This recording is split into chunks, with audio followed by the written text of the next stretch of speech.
What's up, guys? Leslie Robbins here. The coronavirus pandemic has rocked the world and, of course, has hit close to home for so many in various ways. But for one Torrance middle schooler, a rising softball star, she has found a way to persevere and hit a home run.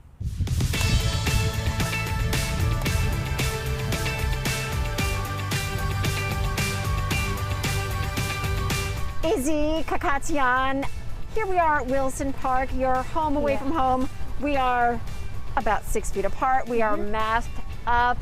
COVID has changed the rules completely. What was life like before COVID hit? As a softball player, as a middle schooler, and now here we are in strange times. Yeah, these are very unprecedented times, but before all this happened, we were just back to back practicing, always nonstop. School was, we were at our school, right? And it was just face-to-face teaching. But now it's harder. Talk about the practice first and foremost. So the practices, they're 5 hours, and they were always constantly, back-to-back drills and scrimmaging. Now they have to slow it down a little bit, make sure that everything's disinfected, everybody's 6 feet apart, mask on. The good news about the parks, you can show up with people in your household to do one-on-one stuff. So you and your father actually come here often to do that. We just make sure that we get enough work till I'm good, because we do it every day to make sure that I'm always staying on top of everything. And they're usually like maybe 1 to 2 hours. Talk about your softball career. You're only 13 years old. You have a very, very long softball career. Start from the beginning. Take me to where you are now, and you just played in the World Series Stadium with your latest tournament. Well, I started T-ball, and it was called Sansei, and then my team was called Keikis. Then we went to Torrance Girls Softball League. Now I'm in the travel ball world, and I currently play for USA Athletics. And just about 2 weeks ago, we just got back from Oklahoma City, and I played in a tournament called the USA All-American, and girls from around the country were chosen to be on a certain team, and I represented Region 10 Blue for California. COVID sadly changed everything and all of the rules. Normally you would have to try out for a tournament like this, but oh no, not this year. How did you actually get on this team? I love this story, actually. My coach, he actually got a call from the head organization. It's called USA Softball, and he said that I was chosen to be on the USA All-American team, and I was referred to from travel ball coaches around California. It was an amazing experience. Now talk about from getting picked to be on the team to then going. And the cool thing is you actually went to Oklahoma. During this pandemic, they actually organized this huge tournament. You guys flew on an airplane, COVID rules applied. So talk about the steps getting to Oklahoma in the pandemic. Yeah, we definitely needed to make sure that we followed all measures, staying 6 feet apart, constantly using hand sanitizer, washing our hands, and wearing masks, obviously. The plane flight was kind of hard, but we made sure that we kept our distance from people. And then when we went to Oklahoma, it was harder to keep distance with everybody, especially in a tournament where there's girls from all around the country. But we just made sure that we were cautious about ourselves and our family. At this year's All-American Games, you guys placed third, which is incredible. You have your bag here. The luggage tag is still on it. I'd love to find out what's in your bag. I always like to know what athletes have in their sports bags. I have my catcher's gear. Of course.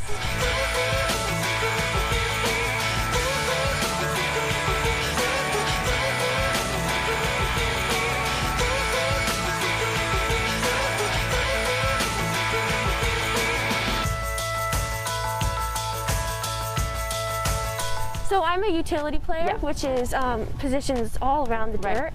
But I play catcher, and I love it so much because the catchers take control of the field. Are you a different person on the field?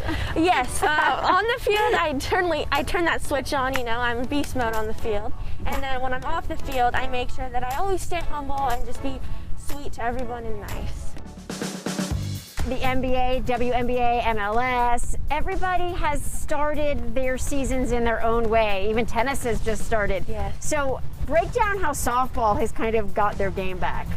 So at first it was very hard because fields were obviously closed because we have to make sure it's less than 10 for a gathering. And it started very slowly and then gradually got to the point where we're starting to get back into the swing of things. So obviously with the pandemic going on, how are you staying in shape? How are you practicing?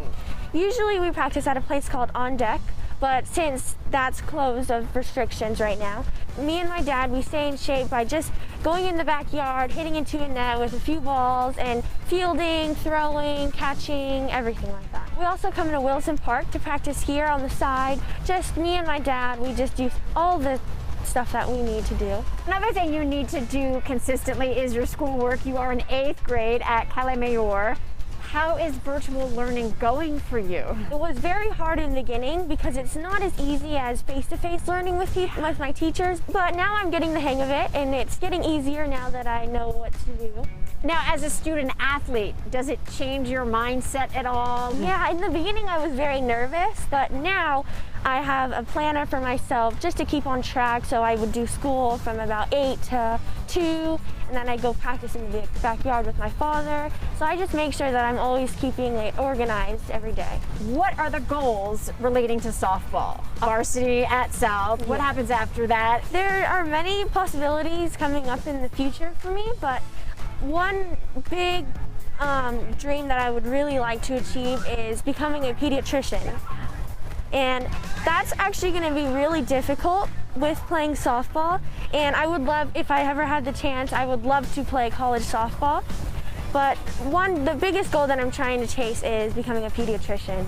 That's amazing. So Izzy, what advice would you give to other teenagers in your shoes, other student athletes who are maybe struggling to find a good balance with family, schoolwork, which is virtual, and they want to get their sport on, but they don't know how to do it? What advice would you pass on to them? I would definitely say, because I know this pandemic and everything fitting into it may be very stressful at times, but I think just always find the light out of the tunnel and stay happy and just look on the bright side.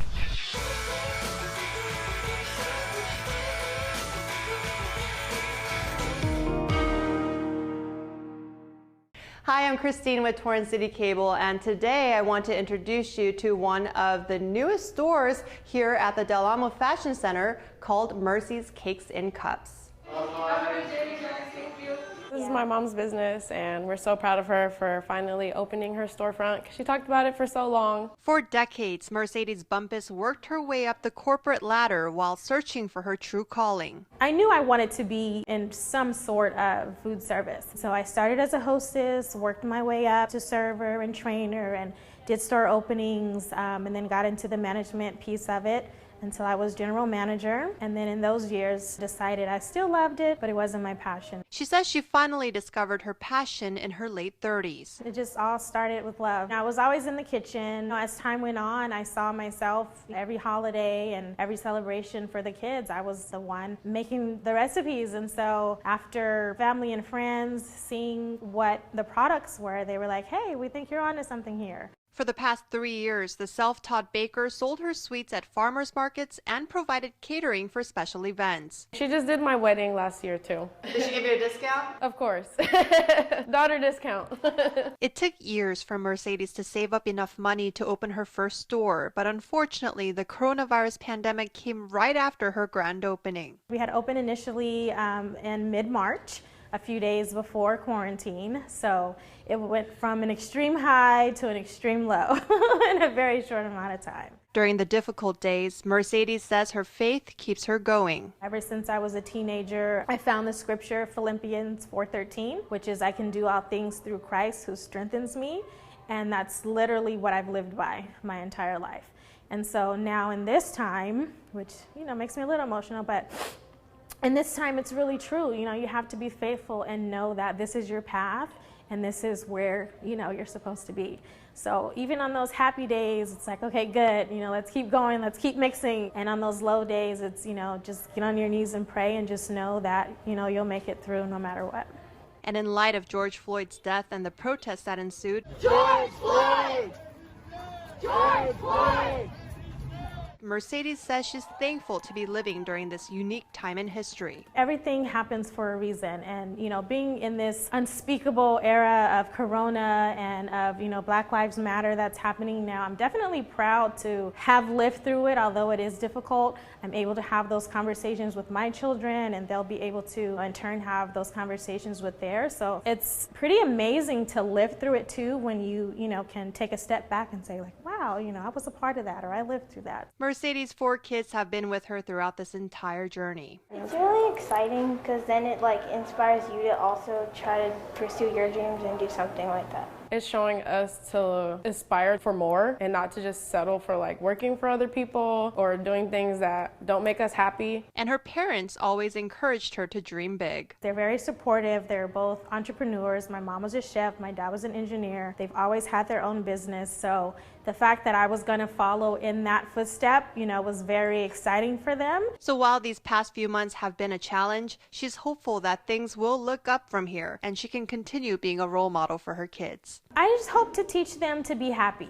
I do talk to them about that a lot. Of course you're gonna stumble and fall. It's trial and error. But ultimately find your happiness and you'll win. I got a cookie crumb cupcake for my husband and a strawberry shortcake cupcake for myself. You can also pick up a cupcake too. Her shop is located on the 2nd floor of the outside portion of the Del Amo Fashion Center, right across from Urban Outfitters.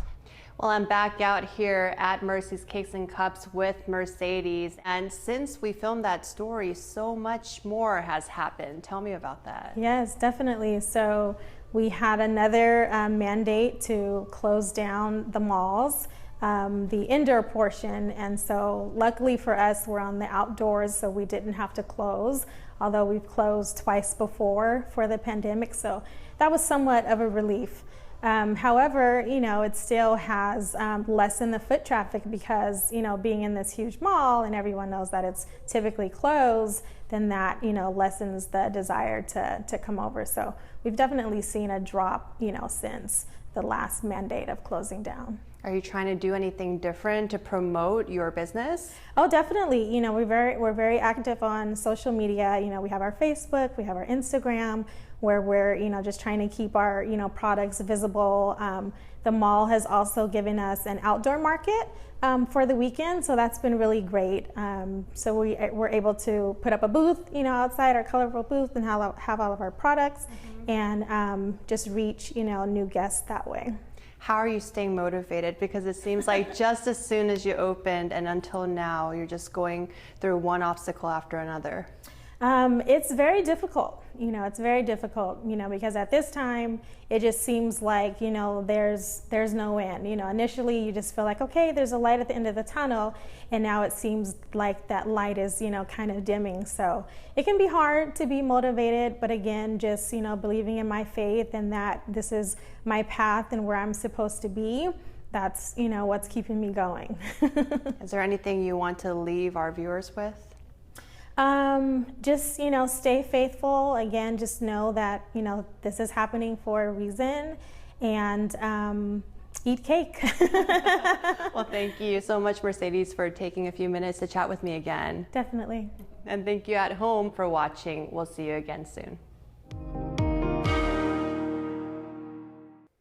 Charles Grant is one of the few people who can say his job of 32 years is a walk in the park and truly mean it. When I first started here in 1988, I was the young 22-year-old, and the elder statesman basically called me the kid, and now in 2020, I am the elder statesman.